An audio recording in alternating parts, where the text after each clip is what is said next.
Hello, listener and viewer. Welcome to Leadership Podcast Studio for a special interview session with a businessman, renewable energy and security expert, as well as a public affairs analyst, Prince Abdulmalik Ado Ibrahim. Prince Abdulmalik, you are welcome to Leadership Podcast Studio. Nice to see you. It's nice to be with us. Of course, Prince Abdulmalik Ado Ibrahim don't need introduction. He is a man of many parts. I would like to hear from you, your take about the states of the nation. Well, first of all, it's nice to be here, and I hope the listeners enjoy what we do today. Yes. Yes, we're in a precarious state. There's a lot of misunderstanding as to where we are as a nation today. It's not unusual towards the end of an administration to have this unease, but it's particularly poignant at this time when we're looking for a new direction as a country. So many upheavals going on at the same time. But, this is Nigeria. We end up surviving this, and I think we just need new ideas and new strength. Sure. So, you can see we have multifaceted security challenges, Yes. from banditry, insurgency, kidnapping, and the rest of them. Even cultism now Absolutely. is an issue. How did we get here? Well, there's this opportunism that is available right now. This security debacle, people are even advising that we invite mercenaries. So, specifically, what directions are you talking about? I think what is clear is that we just don't have the troop strength to be able to do what we need to do. We have very capable hands. We have amazing Nigerian soldiers. We have bravery beyond and above any call of duty. But what is very important for a lot of us is to understand that removal of the service chiefs has been good. We've got some really able hands. But before their new strategy and platforms come to play, it takes time. It's not there's no immediate pill you can take and everything changes. It's really encouraging to see that we've got some able hands, some younger hands, some very, very virile minds that are in charge of what's going on. But we're impatient. We're in the digital age. Things need to change now at the switch of a flick of a switch, and when we just can't do that. It's unfortunate, but I think that there are a few things that we must agree with. We need to rearm our people. There's parity between the bandit and the soldier. We're both using AK-47s. Our soldiers don't have a comparable advantage. We need a modernized weapon system. We need better aircraft, better service, better maintenance. Aircraft are dropping out of the sky without being shot. One has been shot down now. Everybody's in the panic stage. That's just a lucky shot as far as I'm concerned. Our enemy doesn't have an air force to fight with our air force. We should have superiority.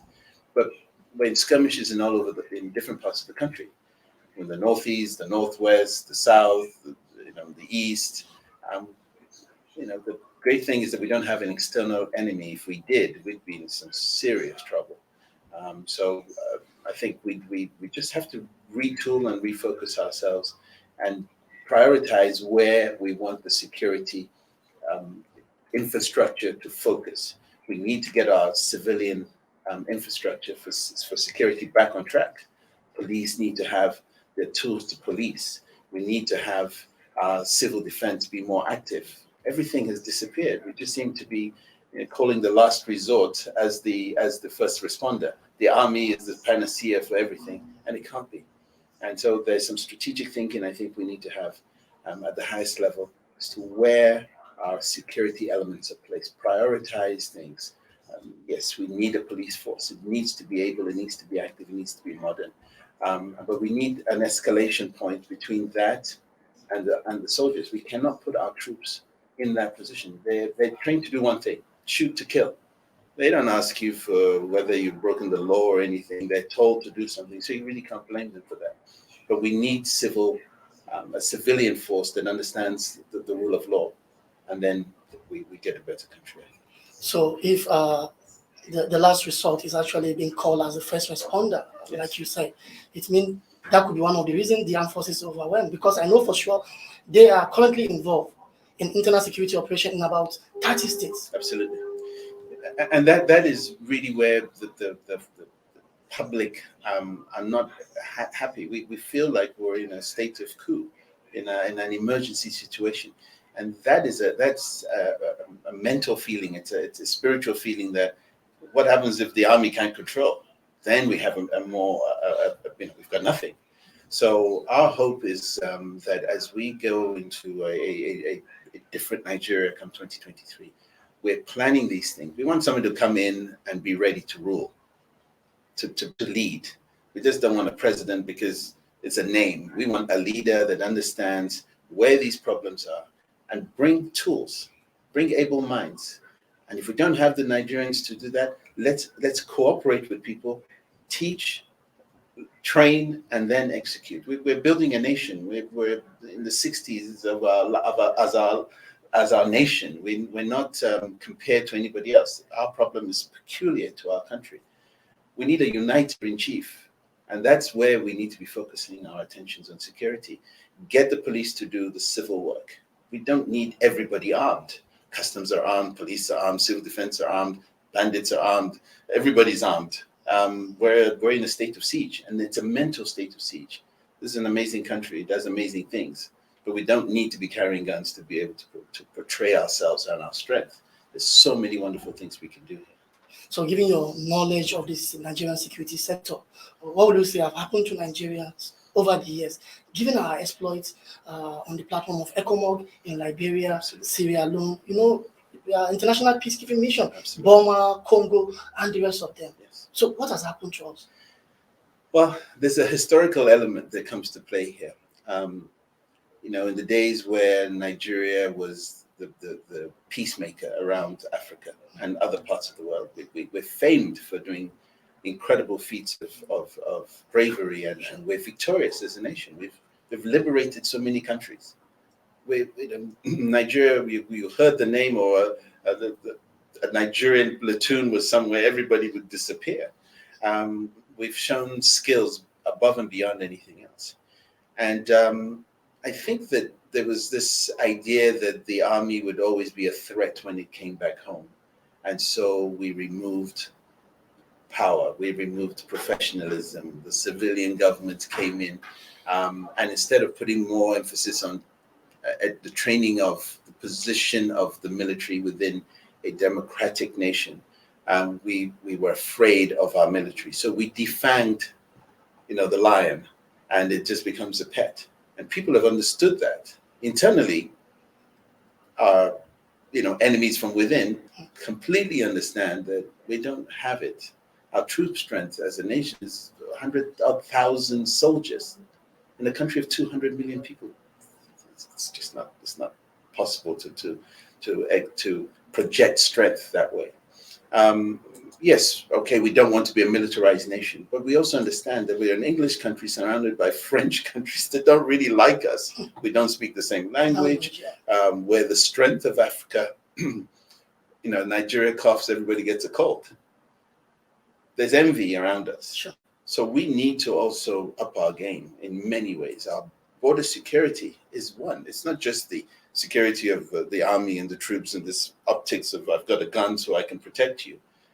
We need to do things slightly differently. We have modernity. We're the only African country with a strong satellite that could give us an overview of our security situation. We can defend ourselves with visuals.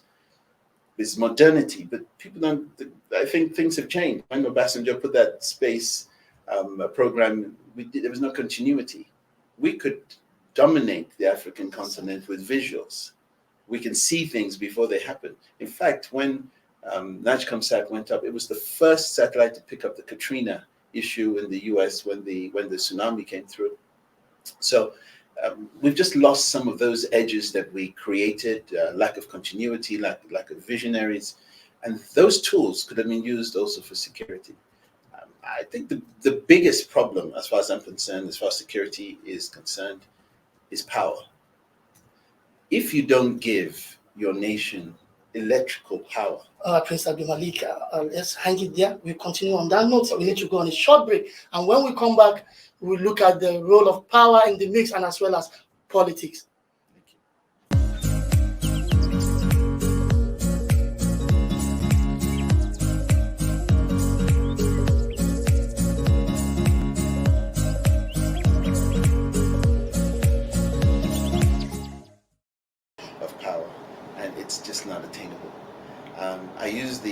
analogy a lot that every Nigerian is an independent power producer.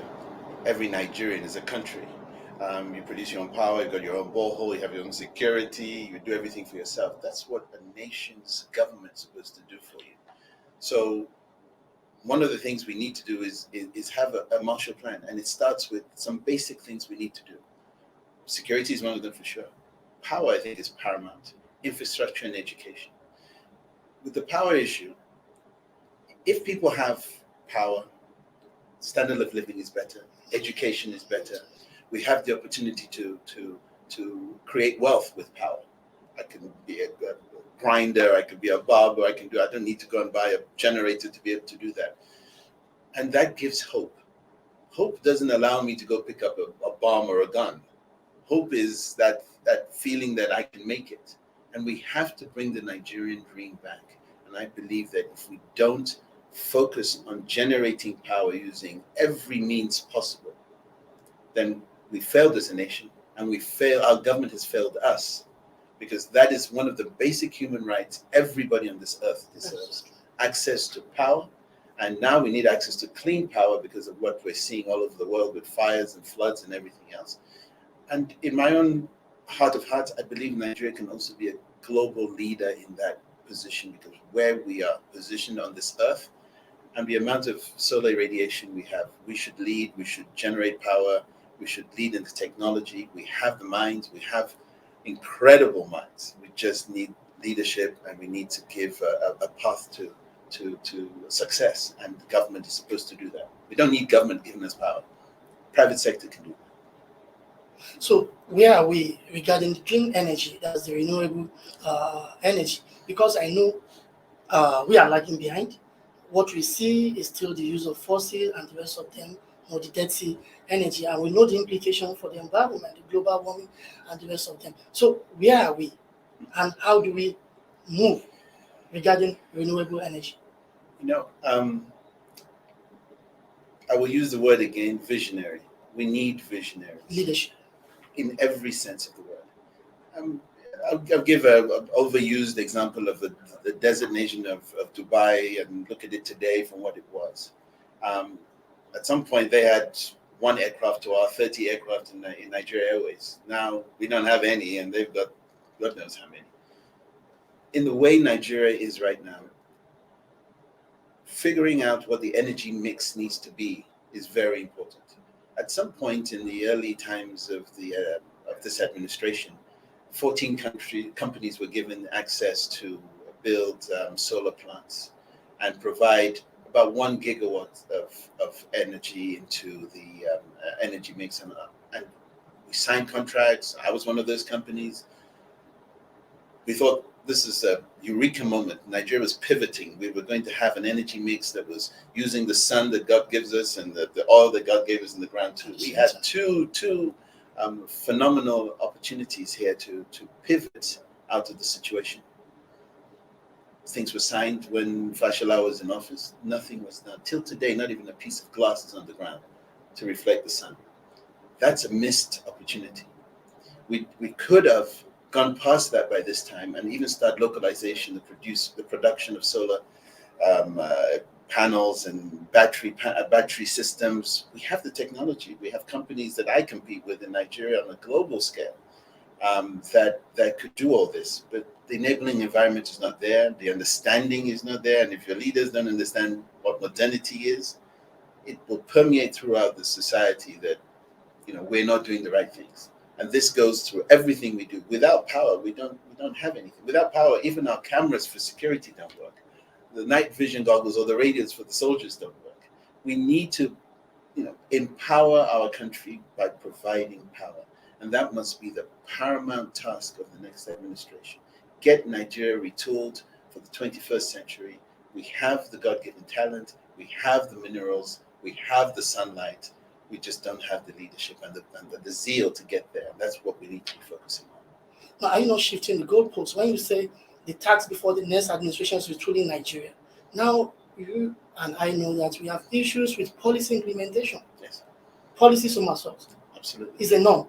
So, Absolutely. if you are excusing the present administration, what gives you the belief that the next one will do the same thing? Well, I'm a great believer that there's a moment in time, a window of opportunity for us to move this country into something that will shake the world. And our nation needs to realize that that opportunity is now. We don't have an incumbent president. Um, we don't have anybody who's come out and been different. We talk that we want young leadership, we want all these things. Yes, we want them, but we need to as a nation, as a united nation, decide that that's the direction we want to go in. It's too late to do anything on the power side now. We had 8 years to be able to do this. We've done nothing. We haven't put that piece of glass on the ground yet. So I think that our focus is in, let's find those visionaries now and put them in place so by 2023 we're off pole and we're racing down the track. That's got to be the vision.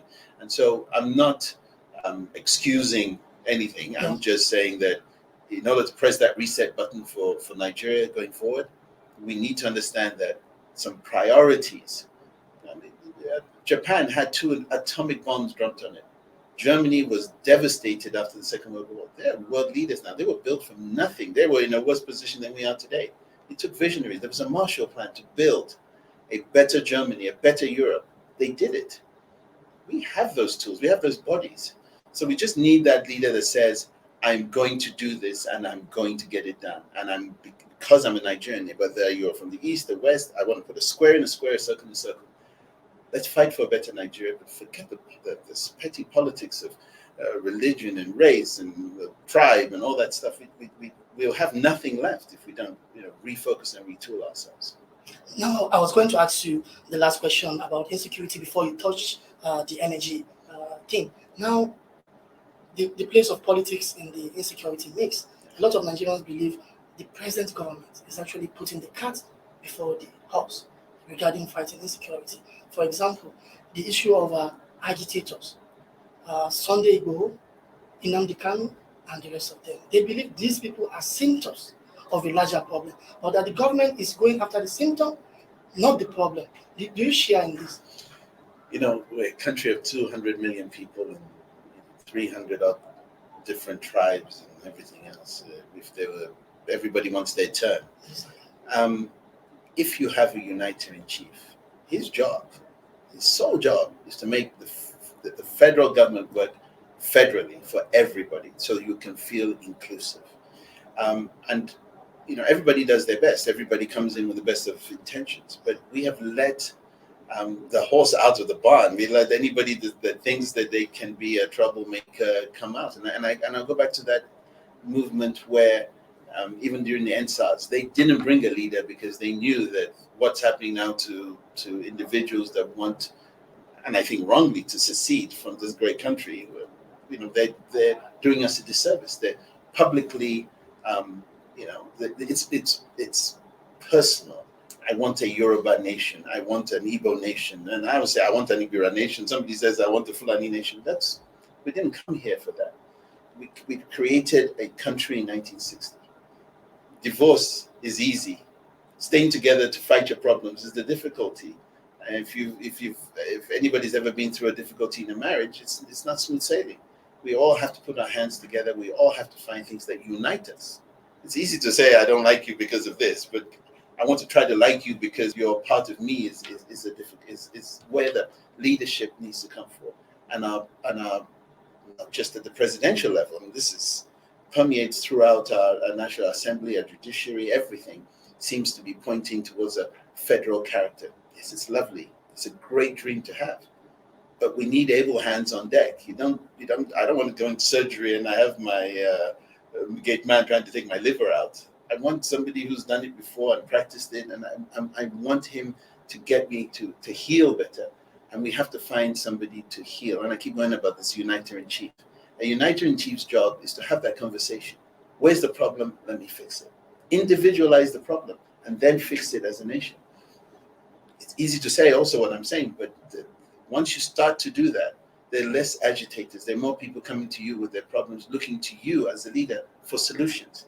And that's what we're unfortunately missing at the moment. But, we've been here before.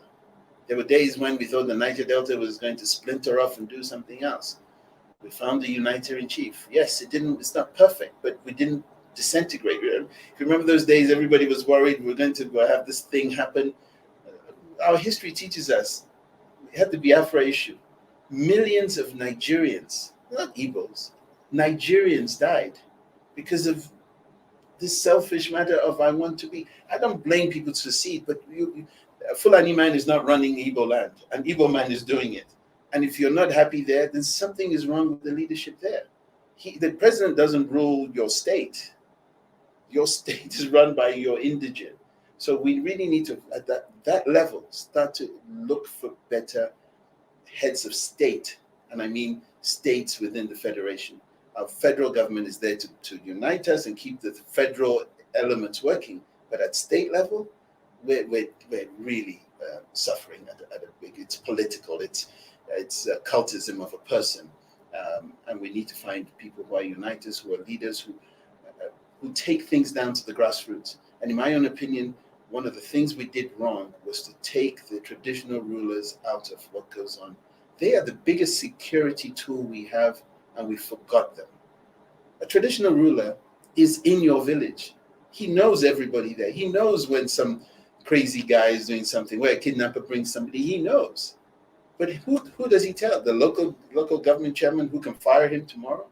In the old days, the traditional ruler council could lend its ear. It could provide intel, security. It could take messaging back. We need to go back to what makes us Africans. And in a modern society, we need to be inclusive. And our traditional tools are what we have. And those are part of the elements of security that we also need to retool ourselves in. Remove the traditional rulers away from where they can be dismissed and embarrassed. Let them provide us the tools that go back to the federal system, and then that intel can bring things to a halt before they become an issue. Those kidnappers come from somewhere. Somebody's local government. Somebody is their traditional ruler. They know where those people are being kept. And if you, as a traditional ruler, are afraid that person is going to come after you if I go spill the beans, I will not do that. But if you give me the tool for security, we can do some really great things. Let's be Africans. Let's be modern. But let's figure out the best mix. And that's what I'm agitating for as a citizen of this country, is we need to use the tools that are inherent in us as Africans, as Nigerians, and as modern citizens of this great world. We can do it. We have all the tools. Everything is here in Nigeria. Everything. Yeah, finally, as a businessman, what is your take on the CBN monetary policy of banning sale of forex to the bureau de change operators? CBN. There are allegations of round tripping and other sharp practices by the BDCs. Is this sustainable? The policy has been wrong from the beginning. From the beginning? Absolutely, from the beginning. It's wrong. It's completely wrong. We have so many different exchange rates anyway. Why go and embarrass one of them when all of them are completely wrong? Why don't we have one exchange rate? Why can't we figure out what this country's rate of exchange is against every currency in the world? Why must it do this? A window for export, a window for import, a windows for pilgrims, a windows for this, a windows for that. So when that discrepancy, if I want to be a pilgrim and I want to go and I'll buy my $4,000 worth of thing and I'll set it at the black market rate. I'm an opportunist. I'll take what the system gives me. It's not illegal. So where we have a problem is CBN needs to keep those. First of all, get the policy right and stick with it. If you keep moving the goalpost, then you're going to have a tremendous. So, Prince Mani, could you say the CBN actually encourage what it accused the BDCs of doing? Without a doubt. In my own opinion, and it's my opinion, because you, as a nation, we need to have policies that we stick with, and we have done the due diligence on that before we implement them.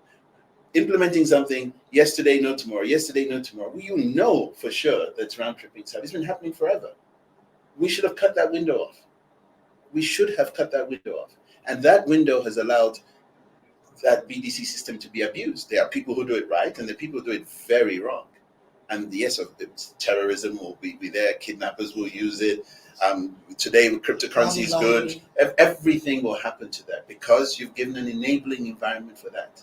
So I'm not surprised we're in this quandary. On a final note, yes. The 2023 general election is fast approaching. Yes. Will Prince Abdulmalik Ado Ibrahim consider or contemplate throwing your hat in the ring to contest for an election? so that you can be in a position to implement most of these policies you are talking about? You know, I'd like to be one of those people who highlights where we are, and wherever my influence can be for young Nigerians to look at what the future can be. I'm glad to do that. Contemplating anything other than that is in God's strength. It was nice talking to you. Thank you, buddy. Prince Abdulmalik Ado Ibrahim, renewable energy and security expert, as well a public affairs analyst based in Abuja, Nigeria's federal capital. On this note, we're rounding up this program. My name is Body Gbadibo. Keep it with us tomorrow for other interesting programs. Bye-bye for now. Thank you, sir. Thank you.